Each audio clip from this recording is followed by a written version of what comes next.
మంత్ర, యంత్ర, తంత్ర, మూలిక, రుద్రాక్ష, నవరత్న, హోమ, క్రియ, జ్యోతిష్య, వాస్తు, హస్త సాముద్రికాలచే బ్రహ్మాస్త్ర పరిష్కార మార్గం.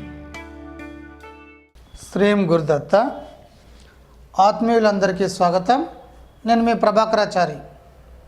డబ్బును ఎలా సృష్టించాలి? డబ్బును సృష్టించేటువంటి విషయానికి వచ్చినట్టయితే రకరకాల వ్యక్తులు రకరకాలుగా చెప్పడం జరుగుతుంది.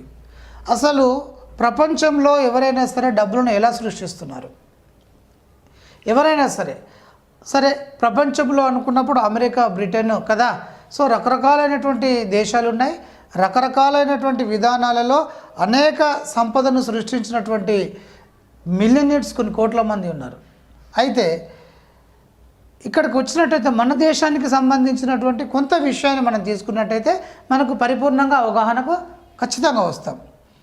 ఇప్పుడు టాటా ఉన్నాడు, ఒక పెద్ద ఇండస్ట్రీస్. టాటాలు అంటే భారతదేశంలో తెలియనటువంటి వాళ్ళు ఉండరు. అంటే అంత గొప్ప ఇండస్ట్రీస్ని వీళ్ళు నిర్మించారు. ఒక ఆర్థిక సామ్రాజ్యాన్ని భారతదేశంలో అత్యంత శక్తివంతంగా నిర్మించారు. వీళ్ళు ఎలా చేశారు? వీళ్ళు స్టార్టింగ్ ఒక చిన్న స్టేజ్ కనుక ఉన్నట్టయితే ఆ స్టేజ్ నుండి క్రమక్రమంగా ఒక సిస్టమేటిక్గా ఒక నిర్మాణాన్ని చేస్తూ వెళ్ళిపోయారు. ఆ నిర్మాణం వల్ల వీళ్ళు కోట్ల కొలది సంపాదించడం మొదలుపెట్టారు. ఇక్కడ బిర్లాస్ కూడా ఇండియాలో మంచి పొజిషన్లో ఉంటారు. మరి వీళ్ళు సంపదను ఎలా సృష్టించారు? ఒక్కసారి మీరు ఆలోచన చేయండి. వీళ్ళంతా సంపదను ఎలా సృష్టించారు? ఆదానీస్ గురించి కూడా మనకు చాలామందికి తెలుసు. అంటే ఇక్కడ షేర్ మార్కెట్ చేసేటువంటి వాళ్ళకి ఆదానీస్ గురించి ఇంకా బాగా తెలుస్తూ ఉంటుంది. ఇక్కడ ఆదానీస్ చాలా చక్కటి వ్యవస్థ, అంటే ఒక నిర్మాణాత్మకం చాలా పర్ఫెక్ట్గా ఉంటుంది. అంబానీలు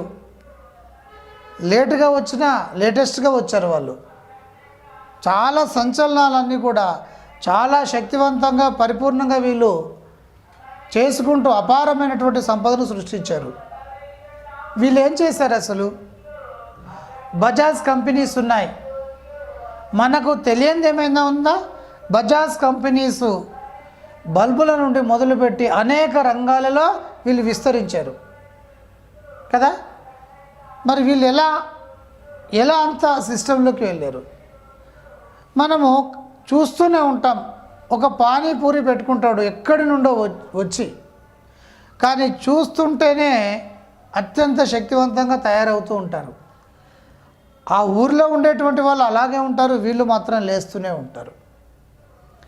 అలాగే స్వీట్ హౌస్లు పెట్టుకునేటువంటి వాళ్ళు మీరు గమనించండి, ఎక్కడి నుండో. ఇక్కడ వీళ్ళు కాదు, రాజస్థానీలు కావచ్చు, ఇక్కడ గుజరాతీస్ కావచ్చు, మార్వాడీస్ అనేటువంటి ఒక సిస్టము డబ్బులను ఎలా సృష్టిస్తున్నారు?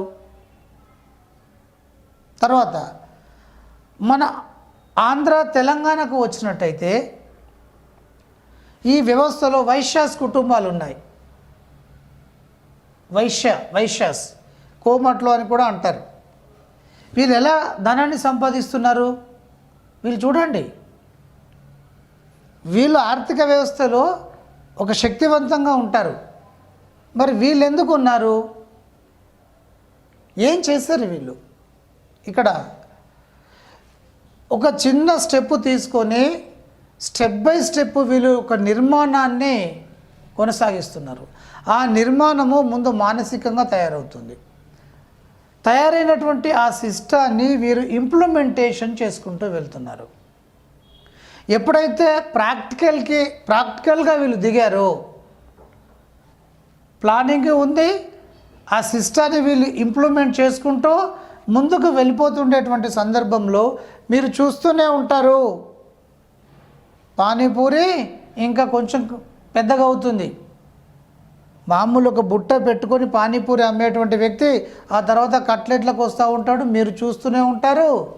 వెనక స్వీట్ హౌస్ అవుతుంది, లేకపోతే బేకరీకి సంబంధించింది అవుతుంది, స్టెప్ బై స్టెప్ అవసరమైతే వెనక బిల్డింగ్నే తీసేసుకుంటాడు. ఇది నిర్మాణము.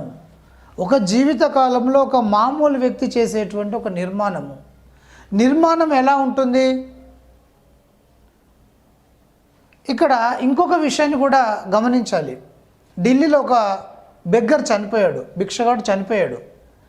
చనిపోయినప్పుడు అక్కడ ఇన్స్పెక్టర్ వచ్చేసేసి వాళ్ళకు ఇంటిమేషన్స్ వస్తాయి కాబట్టి సరే వీళ్ళు వచ్చేసి వాళ్ళ ఏంటంటే చెకింగ్, మరి వ్యక్తి నిజంగా బెగ్గరేనా లేకపోతే ఇంకెవరా అనేది వాళ్ళ పరిశోధన వాళ్ళకు ఉంటుంది కదా. దాంట్లో భాగంగా వీళ్ళు అతని యొక్క ఆ సంచిని ఓపెన్ చేసి చూస్తే ₹1 కోటి వెళ్ళాయి అందులో. ఇది న్యూస్ బయటకు వచ్చేసింది. ఇలా ఉంది అని చెప్పేసి పేపర్లలో ఇవ్వడం జరిగింది. మీకు తెలుసో తెలియదో ఒకసారి గమనించండి. బెగ్గర్లు కూడా ఇక్కడ ఫండ్స్ ఇచ్చినటువంటి వాళ్ళు ఉన్నారు. కొన్ని శరణాలయాలకు కావచ్చు, కొన్ని సామాజిక సేవ చేసేటువంటి వాళ్ళకి ఫండ్స్ ఇచ్చిన వాళ్ళు ఉన్నారు. గుళ్ళు గోపురాలకు కూడా వీళ్ళు డబ్బులు ఇచ్చినటువంటి వాళ్ళు ఉన్నారు. ఇంత చూస్తే వాళ్ళు బెగ్గర్సే, కానీ అంతంత వాళ్ళు ఆ డబ్బులు ఇచ్చారు. దీనికి కారణం ఏంటి అంటే వాళ్ళు కన్స్ట్రక్ట్ చేసుకుంటూ వస్తున్నారు. ప్రతిదాని బెగ్గర్ కూడా ఖాళీగా ఉండడం లేదు, బెగ్గర్ కూడా కన్స్ట్రక్ట్ చేస్తూ వస్తున్నాడు. దానికి ఒక విధానము ఉంటుంది, ఒక సిస్టము ఉంటుంది. జనరల్గా ఇదంతా కూడా మైండ్ మిరాకిల్ అనేటువంటి క్లాసులలో ఎవరు ఎలా సంపాదన చేసుకుంటూ వెళ్ళారు, ఎలా ముందుకు వెళ్ళారు, మనం ఎలా సంపాదించాలి. ఒకటి గుర్తుపెట్టుకోండి, నాకు అంబానీ అంటే ధీరుభాయ్ అంబానీ అంటే చాలా ఇష్టం అనిపిస్తుంది. ఎందుకంటే ఆయన మొదట కష్టపడ్డాడు, పెట్రోల్ బంకులలో జాబ్ చేశాడు, ఒక 10,000 సమకూర్చుకున్నాడు, రైస్ బిజినెస్ మొదలుపెట్టాడు. ఆ తర్వాత ఒక జీవితకాలంలో ఒక వ్యక్తి తల్లిదండ్రులకు సంబంధించినటువంటి ఆస్తిపాస్తులు ఏమీ లేకుండా 1,00,000 కోట్లు, అది భారతదేశంలో అడుగడుగున మా రక్త మాంసాలు తీర్చుకొని వాళ్ళు ఏదో బిల్డింగులు కడుతున్నారు అనేటువంటి కమ్యూనిస్ట్ వ్యవస్థలో ఉంటూ, ఇంత రాజకీయ వ్యవస్థలో ఉంటూ అడుగడుగున ఇబ్బంది పెట్టేటువంటి ఇన్నిటిలలో నెగ్గుకొస్తూ అత్యంత శక్తివంతంగా ధీరుభాయ్ అంబానీ 1,00,000 కోట్లు సంపాదించి చూపించాడు. నిజంగా సంపాదించాలి అనుకునేటువంటి వాళ్ళు, అపర కుబేర్లు కావాలి అనుకునేటువంటి వాళ్ళు ధీరుభాయ్ అంబానీ మనం ఖచ్చితంగా గుర్తుకు తెచ్చుకోవాలి. ఎందుకంటే ఆ స్థాయి టాటా బిర్లాలు అంటే వాళ్ళకు పరంపరగా వచ్చినటువంటి ఆస్తిని కొంత పెట్టుబడిగా పెట్టుకుంటూ సరే వాళ్ళది కూడా ఒక గొప్ప స్థితి, ఒక సిస్టమేటిక్గా ముందుకు వెళ్ళారు. ఇక్కడ చూడండి, అలా వెళ్ళారు కాబట్టే వాళ్ళు ఆ స్థాయికి వెళ్ళారు. ఇక్కడ నిర్మాణం అనేది ఉంటుంది. ఉదయము 9 నుండి సాయంత్రము 5, 6 అవుతుంది. ఏంటి చక్కగా మనం మైండ్ మిరాకిల్ అనేటువంటి క్లాస్ చెప్తూ వెళ్తున్నప్పుడు ఇక్కడ అన్నీ వాస్తవికంగా ప్రాక్టికల్కి సంబంధించినటువంటి విషయాలే వస్తాయి. గాలిలో మేడలు కట్టేటువంటి సిస్టమ్స్ ఉండవు. ఇది తీయడానికి ఏంటంటే చాలామంది గురువుగారు మాకు ఇలా చెప్పాడు, మా టైం అంతా కూడా వేస్ట్ అయిపోయింది అనేటువంటి ఒక బాధను వ్యక్తం చేస్తున్నారు. అది వాస్తవంగా అలా చేయడం అనేది చాలా శోచనీయమో. సరే, ఇక వాటి గురించి పక్కన పెట్టినట్టయితే కన్స్ట్రక్టింగ్ అనేది ఇలా చేసుకోవాలి మనం. దీనికి ప్రణాళిక ఉంటుంది. ఇక్కడ ఎందుకు చెప్తున్నాను ఇదంటే, టాటాలకు ఆలోచనలు చేస్తే కుప్పలు డబ్బులు వస్తాయనే సంగతి తెలియదా? మరి వీళ్ళు ఎందుకు నిర్మాణం వైపు వెళ్ళారు? బిర్లాలు ఎంత స్టేజ్లో ఉన్నారు? మరి ఆ స్థితిలో ఉండేటువంటి వాళ్ళకి ఆలోచనలు చేస్తే డబ్బులు వస్తాయనే సంగతి తెలియదా? ఆదానీలకు, అంబానీలకు, బజాజ్ ఇండస్ట్రీస్కి, వీళ్ళందరికీ పానీపూరి అమ్మే వాళ్ళకి, స్వీట్ హౌస్, ఇప్పుడు పానీపూరి అమ్ముకుంటూ వాళ్ళు ఏం చేస్తున్నారు? ఇంట్లో కూర్చొని డబ్బులు రావాలి అంటూ వెళ్తున్నారా?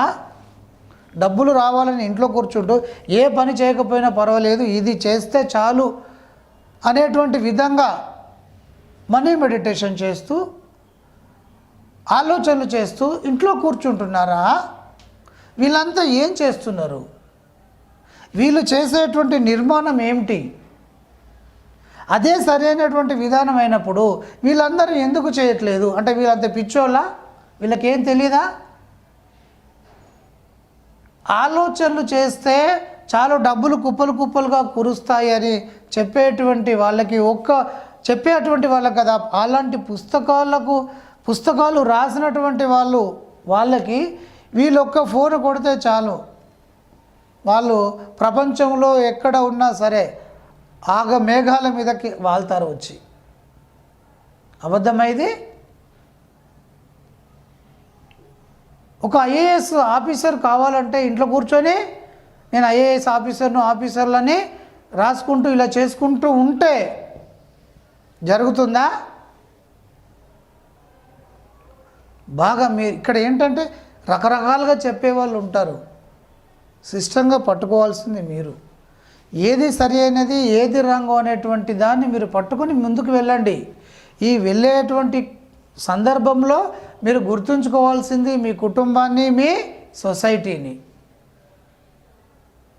మీరు సృష్టించుకునేటువంటి విధానం అంతా కూడా చాలా పర్ఫెక్ట్గా మైండ్ మిరాకిల్ అన్నటువంటి క్లాస్లో ప్రారబ్ధ కర్మను మనం ఎలా నిర్మించుకోవాలని చెప్పేసి చెప్పడం జరుగుతూ ఉంటుంది. Thank you for watching.